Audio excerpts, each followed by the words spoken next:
Hi, I'm George Pearson, and this is my review of the new Adobe Photoshop Elements 2020. Now, if you like this video, make sure you hit that like button and, of course, share and subscribe as well. Also, take a look at my training for Adobe's Photoshop Elements program. There's a link for that right down there in the description, and I'm also just releasing my training for 2020 this weekend, so it's also available as well. And I'll have the DVD and online versions available by Monday. Okay, let's get to it.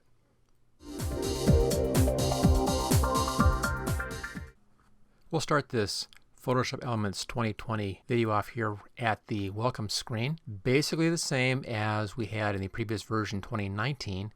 We still don't have any link up here to go into the editor or the organizer by default. That's not available. And I'll put up a separate video on how to set that up so you don't have to always see this welcome screen each time. One good thing though is that the auto creations over here is finally working.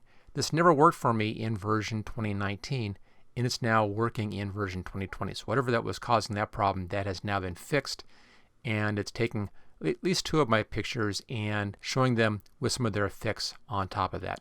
So that's now working okay. Aside from that, the recent files is working fine as well. Now there's nothing really new in Organizer for Photoshop Elements. There are a couple of new things in here for the Premiere Elements program, but since we're not talking about that program, I'm not going to bother you with that. We're just looking at the photo editor in Photoshop Elements. So let's go ahead and launch that and see what has changed. Here we are inside of the Guided Edits section, and there are a couple of new features in here. Now, the new Photoshop Elements 2020 is working with the Adobe Artificial Intelligence program Sensei, and it's pretty good. Now, the first of these new features is right here. It's under the Basics tab right there, and it's this object removal here. We can actually take objects out. This is basically content-aware fill, but done through one of these guided edits. Let me just bring up a picture for this. And I've got one down in here someplace. There we go. Adventure is a good one. I've already used this before on a video for Photoshop Elements, and I showed you how to remove these two figures in here on the sides using the old content-aware fill. Let's see how this does inside of the new object removal. So first thing it is, you open up your image down here and then click on the guided edit, and this opens it up live in the guided edit. Once you're here, you have several tools. The first tool set up here is to simply make a selection. Once you have that, you can then come down and make some refinements on that. There's even a spot healing brush and clone stamp tool for bigger problems. But we'll just do this the straight, easy way. I'll grab the standard lasso right here, and let's just do a little lasso right around this girl. Now I found this works better if you're a little ways away from the figure. Don't go right up against the figure. Just be out just a little ways away and you'll get better results. So there we go. Back to the starting point. There it is. Now once you have one, notice over here these two buttons become active, add and subtract. Add is selected, so I'll just add in this girl over here as well. Now this one is really hard to do because of that sky in the background. Once you have your selections made, just click on Remove Object, and there we go, it's that fast. Now a few little problems in here. The left side looks really good. I don't really see any problems over here on the left-hand side. Maybe you can see a little bit of an edge right here, but it's really hard to spot. A little clone stamp tool work would fix that in a second. Right-hand side, there's a weird artifact in here. Something strange going on in the rocks down here, and a little bit strange right back in here. But if you didn't really know what the original was, you may not spot those. And up in the clouds, you can kind of see right in here, kind of a line happening right in here, where it pulled the clouds from this side this way and pulled the clouds from this side this way and kind of joined in the middle. Again, things that can be easily fixed with the spot healing brush or with the clone stamp tool. Now you can access those right down here, spot healing brush and clone stamp, although I would prefer to do this in the expert mode. And with all these effects, you can just click on the next button down here.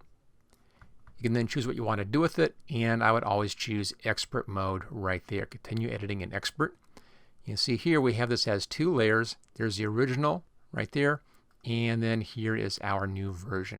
So I would then do my final cleanup in here using the standard tools, the clone stamp and the healing brush tool. And this will save you a lot of time. So I think this is a definite improvement and one that really does help the program. So there we go. That's that little bit, and that's that object removal right down here. Now the other thing that is new in here in the guided edits is over under Fun Edits. As right down here, the pattern brush allows you to put some different patterns on your image. This actually works out very, very well. It's a little limited on your choice of patterns, but for real fast spicing up of a picture, it's a pretty good tool. Let's just take a fast look at this. I'll bring up a new picture up here. So there's my image right down there.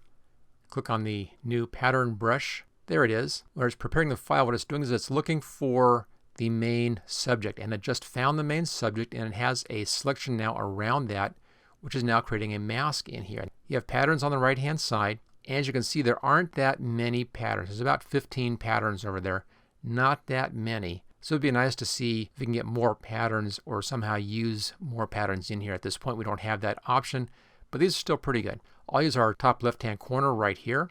Simply choose a pattern. You can see it. There is a little brush right there. You can adjust the size of your brush.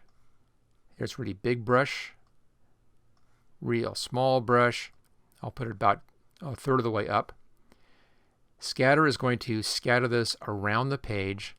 Leave my opacity at 100. And then simply come in here and just paint like that, and it puts in these scattered hearts. That amount of scattering there, that's because I have this scattering set about this far. Bring it down a little bit, and there's less scattering. Now notice when I paint across the figures in here, it doesn't touch the figures. It stays away. And that's where this is really interesting. That's where the AI part of this comes in. Let's bring our size up a little bit here, and I'll put in some bigger hearts in behind there. Let's bring our scatter down to 0 or to 1. I can then position a few of these exactly where I want them. There we go. So again, fun little tool, little trick in here. A little limited on the number of patterns available, but still, again, a lot of fun for real fast, quick kind of spice up on an image. And the nice thing about this is it does a great job of keeping these things from going on top of the subject, making this very fast and very easy to do. If you scroll down, there are some more options down here. You can erase away anything which causes a problem, and that's not needed. You can blur the background out like that, but I found this tends to look a little weird. You can refine the blur in here by using the refine blur, but that is not so great either. Now there is a way around that, and I'll show you what that is right now. I'll do just a kind of a basic blur, so the blur behind looks good, and let's fix the foreground blur outside. Click on the next button, go to in expert, and you can see now that I put that blur in, it comes in as a blur layer right there. There's the blur layer, and here's the heart layer. So this gives you some more options. You can change the colors of your hearts in here if you wanted to, so you have some additional options in there. And with the blur, it comes in as a layer mask. So if I wanted to remove the blur from in front and let it fade off in behind, all I have to do is paint on that layer mask. I'll use black and a large brush, and I can do a soft kind of gradient blur. Let's go right paintbrush. I have it on soft brush already. It's on black as my foreground color, and that's correct. Let me find a nice, really big brush in here. That's a bit too big. So let's say 500, real large, and I'll just paint right across the bottom like that. And again, I'm painting on the layer mask with a blurry brush so it has a nice gradient happening right in here. So now I have the foreground in focus, and then it fades back into the blurry background and looks more natural. So as you can see, bring it over here into expert mode, it can clean it up and make it even better. So I like this one. It's, again, a little limited on your number of patterns, but I still like it. I think it does a pretty good job. Okay, so that finishes off the couple of new things there in the guided edit. I'm just going to close these down. We no longer need these. Let's just get these out of the way. So next up, let's take a look at this new option that's underneath the Enhance menu, and it's Colorize Photo right there. So let's go ahead and bring up a photo on this one. And again, I have one already in here. There it is, biologists out in the field, and it's a black and white picture. Now, I have an older video about this on how to go through and carefully select out each area and then colorize each area, and that gives you a really perfect colorization. This new tool isn't perfect, but it is certainly fast. Okay, let's come down here, Colorize Photo. It goes through, it analyzes the picture.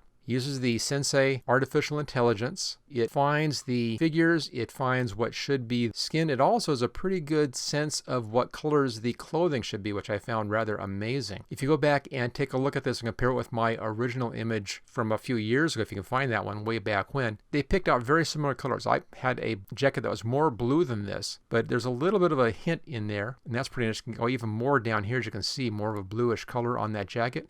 And brown on his jacket. I chose a similar brown, but pretty good.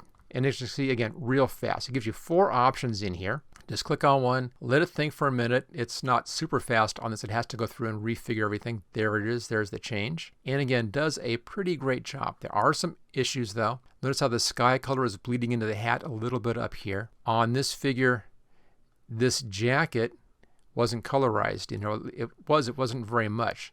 This is a stronger color, that's a real weak color, and down here as well. So that would need fixing. But again, not that difficult to do. And on this figure, a little bit on the nose. I can ignore that, but this ear is pretty bad. Let me show you how to fix it. We'll do the ear and this sleeve. What you do is you go over here to the manual side of the controls. Use a selection tool in here to select what you want to fix. I'll just choose the ear like that, just quick selection. Use this droplet button and click in that selection. That kind of sets that to be changed. Then ignore all this color palette stuff and go right here to the eyedropper. Grab that and then come in and pick an area inside of the figure that has a nice mid-tone. I think maybe right over here somewhere. Let's see how that does. Let's think about that for a minute. And it's going to change that. There it is. There's the change. Switch back to auto. And that looks pretty good. So that took care of that ear real nicely, real fast. Do the exact same trick on the sleeve. Go back over to manual, grab the selection tool. Let's just get just the sleeve in here selected. Now we're getting this shirt here. I don't want to have that shirt selected. Let's go here to subtract and see if I can get rid of that. There we go. So it's just the sleeve selected. And then again, droplet tool, click on that selection. Grab the eyedropper tool and then come in and get one of the light to mid-tones in here and see how close that gets. Let it think about it for a minute. And there we go. That looks pretty good. Okay, back to auto again. And there it is. So you can come in and make adjustments. Again, it's not perfect. Notice that this person's ear is still in black and white. I'll do the same thing and then just choose one of our flesh tones in here. Some of the colors in here bleed into other areas, like this flesh tone is bleeding into that section. That's a little bit of a problem, but it looks more like it's a hand-colored black and white, which is, again, not bad. When you're happy, you can click on the before and after down here to double check. All looks fine. Click on OK, and there it is. Again, notice how this comes in as a new layer, which means you can go back in and do some editing on that, but again, real fast, as you can see. And if you need it perfect, I would still go the long way, do careful selections and all that stuff.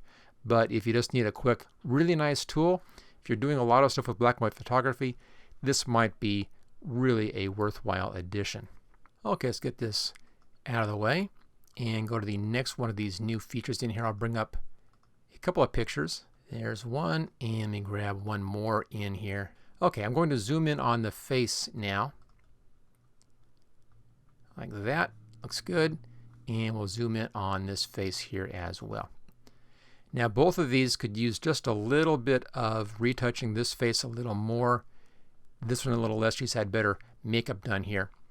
But I wanted to show you another tool in here, and it's again under the Enhance, and it's right down here, Smooth Skin. Same thing. This uses the Sensei AI. It goes through, it finds where the face is, and once it has identified the face, it'll figure out the eyes and the nose and the mouth and all that stuff, and separate that out and allow you then to work on just the face. So it has found that area.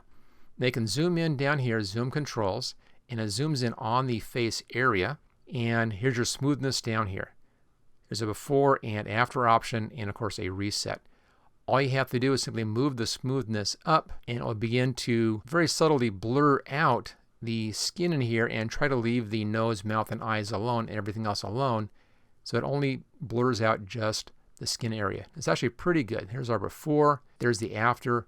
I would go back in and do a little bit of a sharpening brush right over the eyes, maybe the nose in here, just to make sure it's perfect, but this does a pretty good job. Choose OK. Now one thing about this, notice over here, this came in on the background layer. So it actually changed your background layer, and I recommend against ever doing that.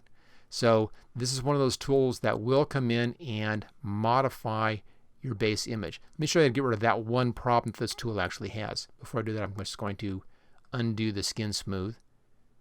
There we go. And we'll switch over to our other picture.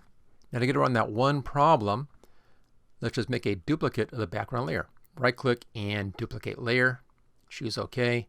And then hide your background. And then work on this one. That way you can always go back to your original. It's saved in there.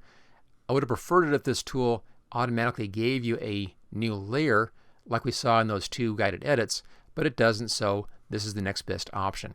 Okay, we've made our new layer in here. Let's go back up to Enhance, come back down to Smooth Skin, and I'll show you the other problem with this tool. Notice that we're now looking at a 3/4 profile as opposed to a full face on image, and that's what's going to cause us the slight problem in here. Same thing, as you can see, let's go ahead and zoom in on that circle. There we are, looks pretty good. I'll bring the smoothness up. And as you can see, it does a nice job in here of smoothing out a lot of those imperfections. There's the before, there's the after. It has smoothed the skin out very nicely. You may want to come back in with a spot healing brush or something for a little more cleanup. But all in all, it does a good job except for one thing, and I'll show you that right now. So go ahead and choose OK. And I'm going to zoom in right on her eye right here. And there you go. It's given us a strange artifact right there, a strange line right in here. If I scroll down, there's another one right in there. Very odd kind of line things showing up. So you'll have to remove those using the clone stamp tool or some other tool and just get rid of that stuff. I'll just use the clone stamp tool here. There are a real small brush, that's fine. Hold the Alt key down, choose a spot, and then come back in, just kind of clean out that little strange artifact that was showing in there. Okay, that's good. Clean this one out. As you can see, it can be cleaned out. It's not a deal breaker in my mind. It's just a little bit of an annoyance. I wish it wouldn't do that. It's only really visible on these profile style images. On the full face, it just blends into the hair and you never see it. But if you have a profile of any kind, it does show up. Okay, there we go. I think that fixed it. And there we go. So again, very nice tool. It does a really good job. Only two issues I have at all with this. One is that it doesn't give you new layers. You should do that first. And the second one, it does give you those strange artifacts, which may need a real fast clean out. But aside from those two things, which are easy to work around, I think that the smooth skin is a really nice new addition in here, especially if you do a lot of portrait work. It can save you a lot of time and a lot of trouble. Now the next feature in here is one I was most looking forward to and the one that I am the most disappointed with. It's still good, but it has some serious issues. And that's up here under Select, and right down here, Subject. It's the Select Subject button. Click on that. It goes through, it finds the subject and gets you an automatic selection around the subject. And on this one, it did a pretty fair job. Notice up here, it's missed the hair a little bit right here, and it's missed the hair a little bit right down there. That's easy to fix. Just go back up to Select and come down to Refine Edge. Brings up your Refine Edge tool, and just bring that along the edge and let Photoshop Elements re-examine those edges, and it should find those little hairs for you. So it needs a little bit of kind of assistance in there. There we go. It just brings back some of those little hairs. So if you use it that way, it does a very good job, and it's very fast on finding the image. Now, where I'm not happy with this one, let me just get rid of this, is that it's kind of hit and miss on this one. Let's bring up somebody else in here. Another picture. There we go. We're a little tighter in now. Some areas in here are getting a lot closer in values. Let's see how well that works. Again, Select, come down to Subject, let it work on this one a little bit, and there we go. Did an okay job here. It missed some of the fine hairs up here. Good job here. It missed the whole elbow down here. Look at that, just missed that completely. And it kind of missed the arm in here.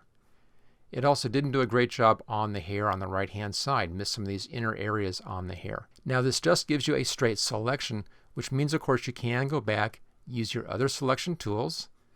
Let's come in here. I'm going to add to my selection right here. Click on Add.